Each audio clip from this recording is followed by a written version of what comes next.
Hello and welcome to the France 24 interview. Our guest today is Joseph Wu. He is Taiwan's foreign minister, and he is with us from Taipei. Thank you very much. You are absolutely welcome, Mark. Glad to be on your show.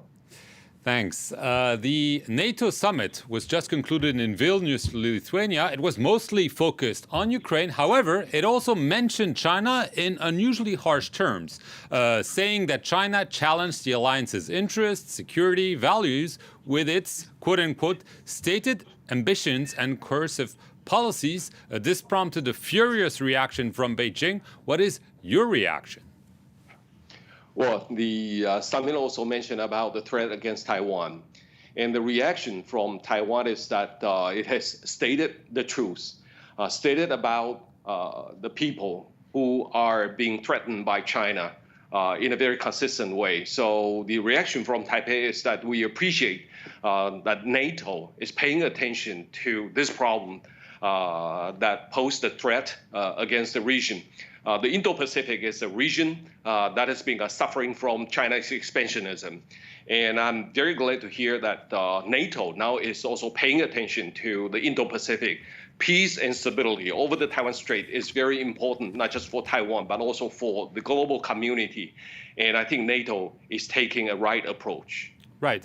You said the war in Ukraine obviously had caused a global economic fallout.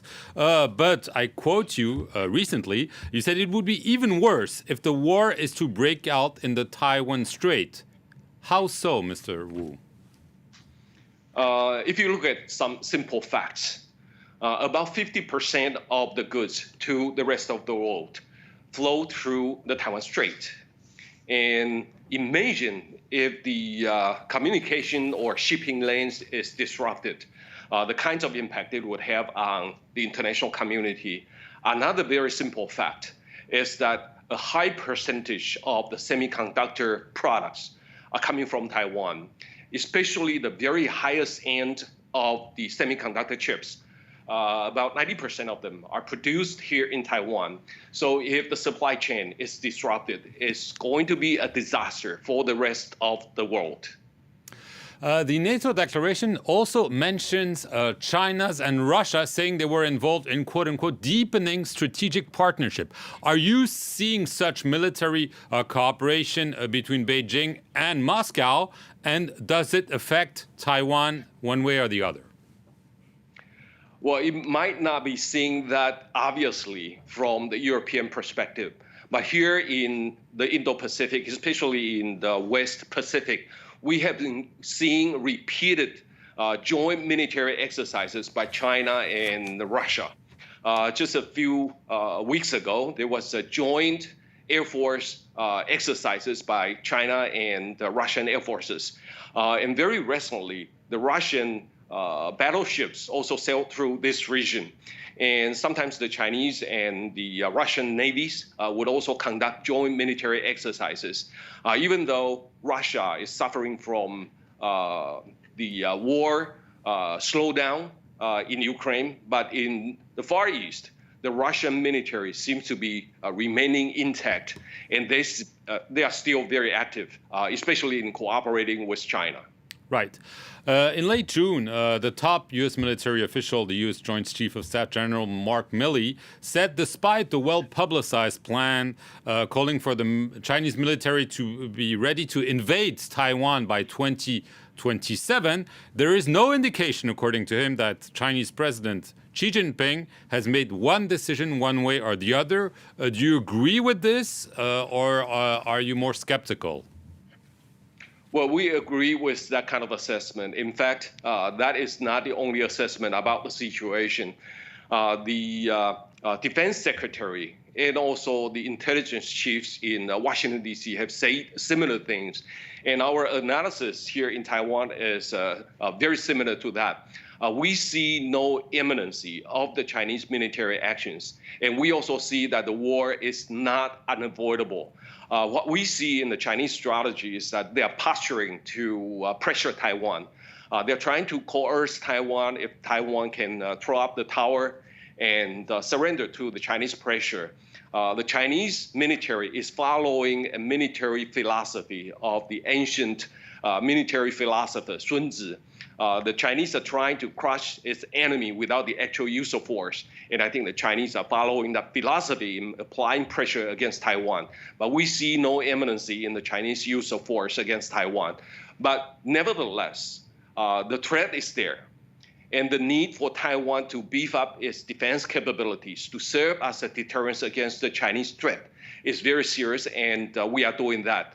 And we are also very glad to see that the like-minded partners are also beefing up their deployment in this region to serve as a deterrence against the Chinese ambition. Right. China, nevertheless, as you said, has been conducting military exercises, sending Navy ships, warplanes toward China.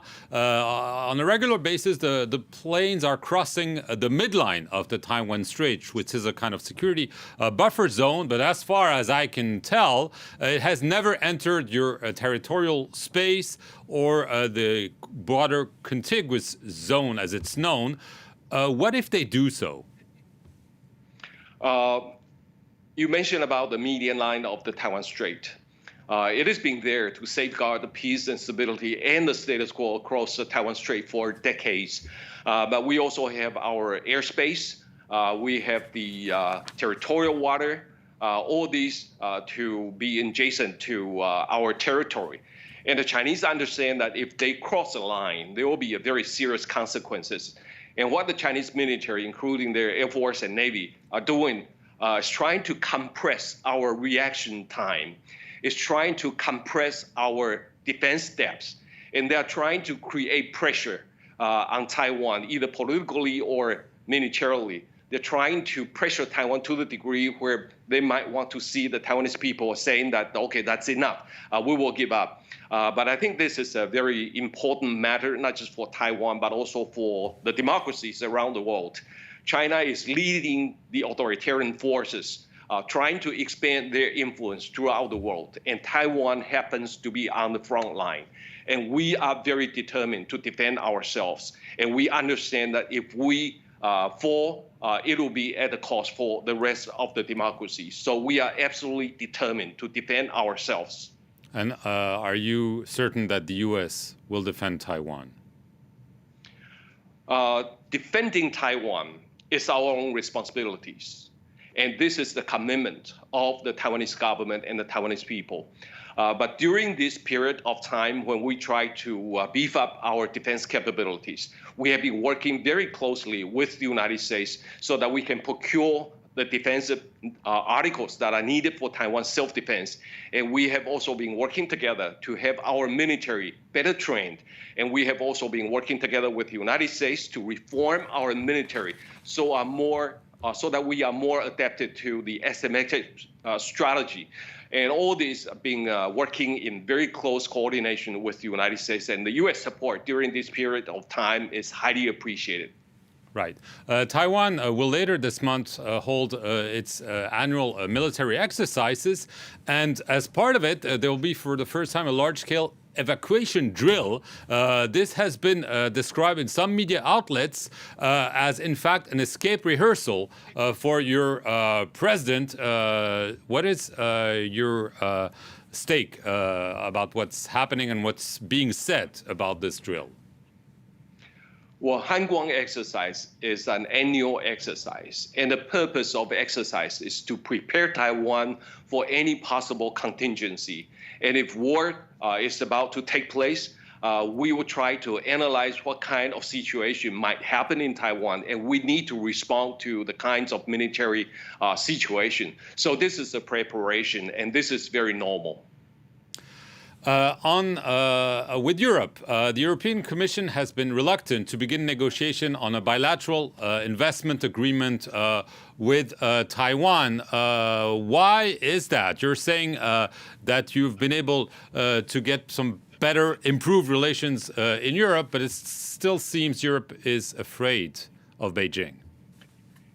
Well, bilateral investment agreement that we have been seeking with the European Union has been long-standing. It's been waiting there for quite a few years. And we were told that the EU wants to finish its bilateral investment agreement with China first. And we have been being held underground. And a couple of years ago, when the Chinese sanctioned some of the European parliamentarians, there was a decision on the European Parliament and the European Commission to stop the negotiations of bilateral investment agreement with China. And with that, Taiwan seemed to be held hostage. But what I would hope for is that the EU would look at its relations with Taiwan independent of its relations with any others. And I think we have a bilateral political and economic interest to pursue. And we hope we can negotiate with EU for our bilateral investment agreement for the benefit of both sides. If you look at the international supply chain, Taiwan has occupied a very important place. And if you look at the European investment in Taiwan, it's the #1 investor here in Taiwan. And therefore, having a bilateral investment agreement in between Taiwan and the EU will be in our bilateral interest. And I would urge the EU to take that approach to start negotiating the BIA with Taiwan.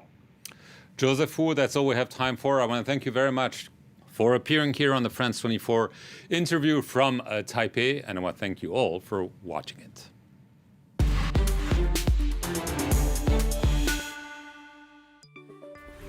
On France24.com. Click live. Find the stories you want to watch or to read about. Live news 24 hours a day in 4 languages. Explore the topics that captivate you. Are you looking for the latest news or to watch a show on demand? Follow us. Live international news is just a click away. Liberté, égalité, actualité. 30,000 personas en la plaza, yo nunca en mi vida me lo hubiera imaginado. In 2015, the CICIG, or International Commission Against Impunity in Guatemala, forced President Otto Perez Molina to resign over alleged fraud and links to criminals. But in 2018, Jimmy Morales, his successor, dissolved the commission which was targeting him. Empezaron a hacer ver las protestas como algo de zurdos, de izquierda, de comunistas, de terroristas. The media was silenced. Members of the CICIG were imprisoned or forced into exile. Tengo la esperanza de un día volver y poder seguir luchando por Guatemala. Quiero mucho a mi país.